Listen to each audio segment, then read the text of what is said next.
আজকের রাত যার বাসর রাত তারও ভোর হবে। আজকের রাত যার জেলখানার ফাঁসির রাত তার রাতও বন্ধু ভোর হবে। কিন্তু খোদার কসম আখেরাত শুরু হলে আর কোনো দিন শেষ হবে না, আর কোনো দিন শেষ হবে না। দুনিয়া পার হয়েই যায়। দেখার বিষয় হলো আখেরাতে কি হবে, মৃত্যু পরবর্তী জিন্দেগি কি হবে।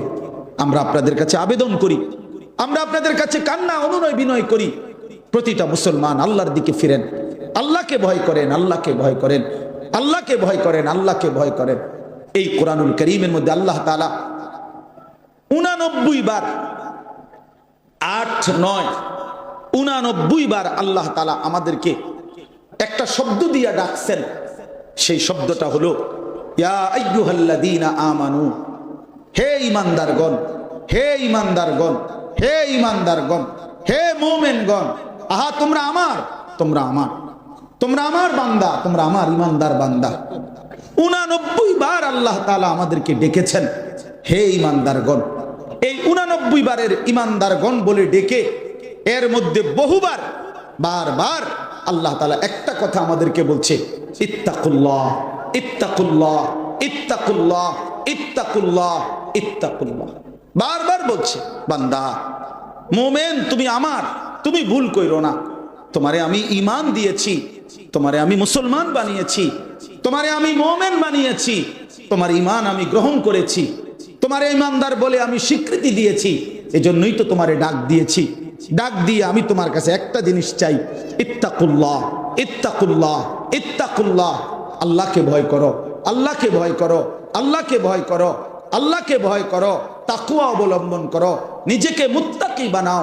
এই কথাটা বিশ্বাস করেন আল্লাহ তাআলা বারবার বলছেন, বারবার বলছেন ইয়া আইয়ুহাল্লাযীনা আমানুত্তাকুল্লাহ হাক্কা তুকাতিহি ওয়া লা তামুতুন্না ইল্লা ওয়া আনতুম মুসলিমুন।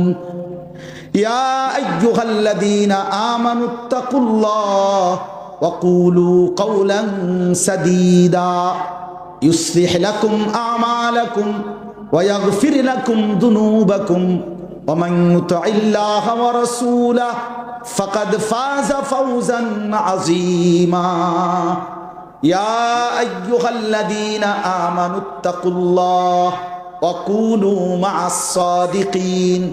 ইয়া আইয়ুহাল্লাযীনা আমানুত্তাকুল্লাহ ওয়াল তানজুর নাফসুম মা কদ্দামাত লিগাদ ওয়াত্তাকুল্লাহ ইন্নাল্লাহা খাবীরুম বিমা তা'মালুন। এভাবে বন্ধু বারবার বলেছে ইত্তাকুল্লাহ। কি বলেছে বলেন, সবাই বলেন না, না আরবিটা বলেন। ইত্তাকুল্লাহ বলেন, আবার বলেন, আবার বলেন, সবাই বলেন ইত্তাকুল্লাহ, ইত্তাকুল্লাহ, ইত্তাকুল্লাহ। আল্লাহকে ভয় করো, আল্লাহকে ভয় করো, আল্লাহকে ভয় করো। পুরা কোরআনুল কারীমের মধ্যে রব্বুল আলামিন নিজের আজিম, নিজের বড়ত্ব, শ্রেষ্ঠত্ব সবকিছু বারবার বুঝাইছেন। কতভাবে বলছেন আল্লাহ কোরআনে, নিজেকে তুলে ধরেছেন। তাবারাকাল্লাযী বিয়াদিহিল মুলক, সমস্ত রাজত্ব বান্দা আমার হাতে। ওয়া হুয়া আলা কুল্লি শাইইন কাদির, সব বিষয়ে আমি ক্ষমতাবান। আমার মতো মহান মালিককে ভুলে যাওয়া বান্দা এটা কোনোভাবেই মানায় না। আমাকেই ভয় করা উচিত, আমাকেই ভালোবাসা উচিত। দুইটাই আল্লাহ বলছে, ভালো যদি সবচেয়ে বেশি বাসো তো আল্লাহকেই ভালোবাসো, ভয়ও যদি সবচেয়ে বেশি করো তো আল্লাহকেই করো, আল্লাহকেই করো, আল্লাহকেই করো। আল্লাহ বলছে ওয়াল্লাযীনা আমানু আশাদ্দু হুব্বাল লিল্লাহ, মুমিনের সবচেয়ে বেশি ভালোবাসা আল্লাহর জন্য।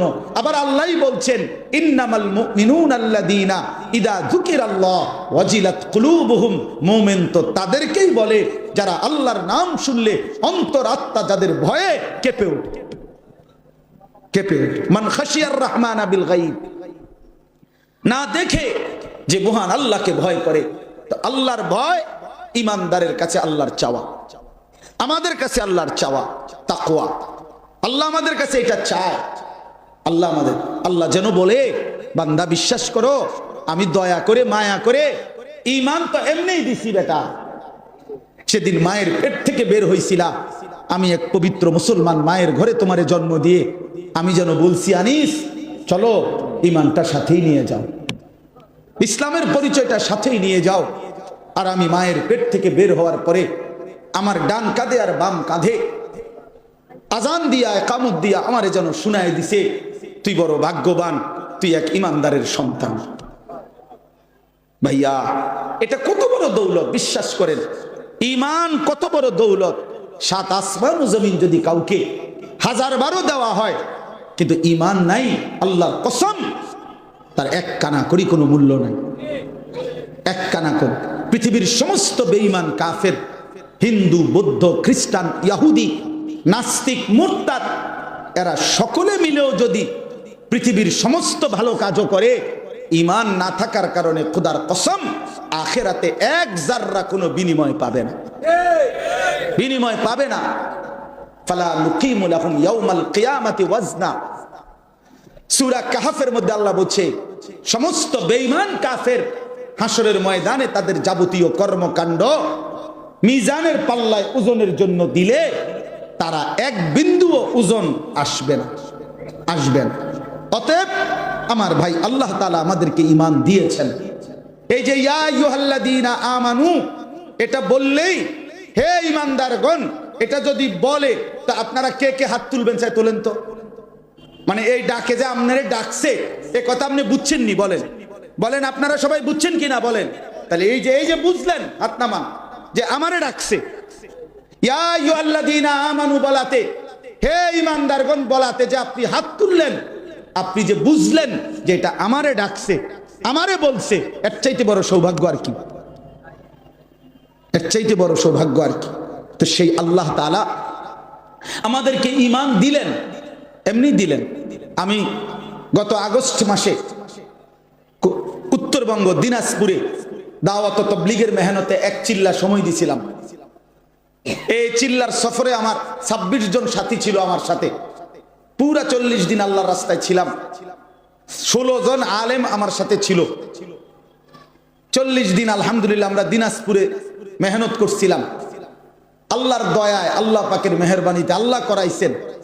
40 দিন পরে আমরা যখন কাকরাইলে আমাদের জামাতের এই 40 দিনের মেহনতে পরবর্তীতে 40 দিনের জন্য চিল্লার জন্য যারা ওই দিনাজপুর থেকে আল্লাহর রাস্তায় বের হয়েছে, কাকরাইল আমরা সাথে নিয়ে আসছি, তো সেই সংখ্যাটা হলো 950 লোক। 63টা জামাত।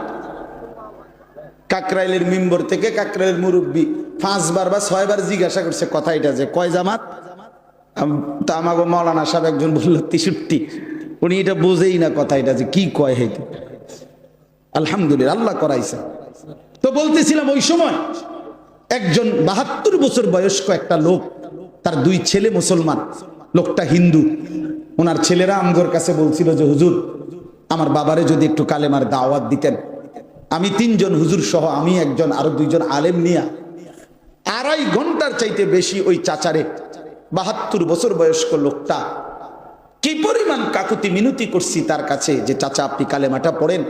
আপনার 2টা ছেলেই কালেমা পড়ছে, মুসলমান, ছেলের বউ মুসলমান, আপনার নাতি নাতনিগুলো মুসলমান, আপনার পরিবার বলতে যারা তারা সবাই মুসলমান, আপনি একটা লোক বাকি রইলেন, আপনি কালেমাটা পড়েন, কালেমাটা পড়েন। কত অনুরোধ করছি, চোখের পানি ফেলছি আমি, কিন্তু লোকটা কালেমা পড়ে না। সে বলে না আমি পড়বো না। তখন আমি আমার জামাতের সাথীদের কাছে এসে বলছিলাম, বিশ্বাস করেন যে হায় 72 বছর বয়স্ক একটা লোক জীবনে কোনোদিন তার মালিকের নাম বলে নাই। আর আমারে আপনারে আল্লাহ তাআলা সেই 2 বছর বয়স থেকে কত বড় দৌলত দিছেন যে কত হাজার বার আমরা আমাদের মালিকের কালেমা উচ্চারণ করতে পারছি। এই সৌভাগ্যের কি প্রতিদান, এই সৌভাগ্যের কৃতজ্ঞতা কি হইতে পারে বাপ? এই জন্য আল্লাহ তাআলা আমাদেরকে বলছে, বান্দা ইত্তাকুল্লাহ, আল্লাহকে ভয় করো, আল্লাহকে ভয় করো, আল্লাহকে ভয় করো, আল্লাহকে ভয় করো, তাকওয়া অবলম্বন করো। কোরআনের ব্যাপক ব্যবহৃত শব্দ এটা, তাকওয়া, তাকওয়া, তাকওয়া, তাকওয়া। এখন আসেন, এই তাকওয়া মানে কি, যেটা আল্লাহ আমার কাছে চাইছেন, এই সেইটাই হলো 2টা জিনিস। 1 নাম্বার তারকুল মুনকারাত, আরেকটা হলো ফি'লুল খায়রাত। 1 নাম্বার হলো সমস্ত গুনাহ বর্জন করা, 2 নাম্বার হলো সমস্ত হুকুম পালন করা। তাহলে আল্লাহ তাআলা প্রত্যেকটা মুমিনের কাছে চায় 2টা জিনিস। বান্দা তুমি ঈমানদার, তোমারে বলছি, তোমারে জান্নাত দেবো আমি, আমি তোমার জন্য বানাইছি জান্নাত। উইদ্দাত লিল মুত্তাকিন, আল্লাহ বলছে মুত্তাকির জন্যই জান্নাত বানানো হয়েছে। কাদ আফলাহাল মুমিনুন, মুমিনরা সফল। কেন? আল্লাযীনা ইয়ারিসুনাল ফিরদাউস, তারা জান্নাতুল ফিরদাউসের অধিকারী হবে, এই কারণে সফল। তাহলে জান্নাত আল্লাহ বানাইছেনই ঈমানদারের জন্য। আ'দাততু লিইবাদিয়াস সালিহিন, আল্লাহ বলেন আমি আমার নেককার ঈমানদার বান্দার জন্যই জান্নাত বানিয়েছি। অতএব আল্লাহ তাআলা আমাদের জন্য জান্নাত বানাইছেন, ঈমান আমাদেরকে দিয়েছেন। এবার শুধু আল্লাহ আমাদের কাছে চাচ্ছেন আমাকে ভয় করে গুনাহ বর্জন করো, নেক আমলে অভ্যস্ত হও, প্রতিটা হুকুম পালন করো, প্রতিটা গুনাহ বর্জন করো।